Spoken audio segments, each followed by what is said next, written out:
Today we're talking about leadership versus management and what's the difference.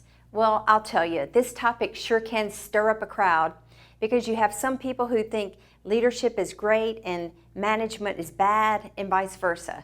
But the truth is we probably all know examples of leaders who were very influential, who have really done some really bad things in the world. We can also think of probably some managers who were great and vice versa. So today I want to look at both of these and we want to sort through. We want to see what the differences are, and I think you'll see why we really need a combination of both if we're managing projects or trying to get some kind of initiative done for our company. So let's talk about first leadership and look at what leadership is. So leadership is the action of leading a group towards a common goal. If you think about, you've heard that leaders lead people. They inspire, they motivate, and they encourage. So here's a quote that I love by Dwight D. Eisenhower. It says, "Leadership is the art of getting someone else to do something that you want done because he wants to do it." I think that's a great quote and sums up leadership very well.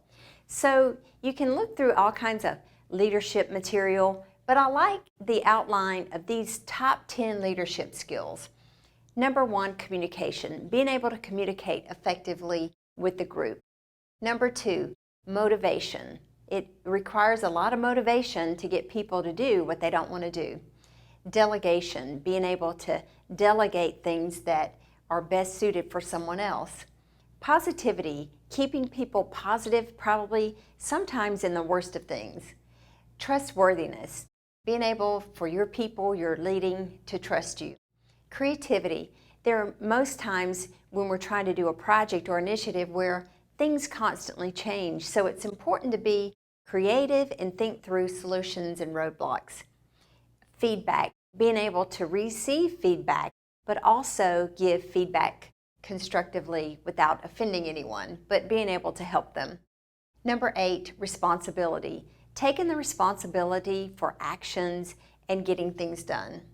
Also commitment, once committing to something, sticking through the thick and thin until the end. And then 10, flexibility, again, knowing that any project or initiative, things we do, likely are going to have changes, so being able to be flexible to look at different angles and consider changing course when we need to. Okay, so now let's look at management. So where leadership was the ability to lead people, this is the process of dealing with or controlling things or people. So where leadership is leading people, management is managing things. So managers, they plan, they organize, and they coordinate. Here's a quote by Peter Drucker, and you can't really argue with his management. He's one of the leading leadership and management thinkers of our time. It's what's measured gets improved. So again, looking at some of the skills of managers here, just, there are many, but here are some of the top 10 skills.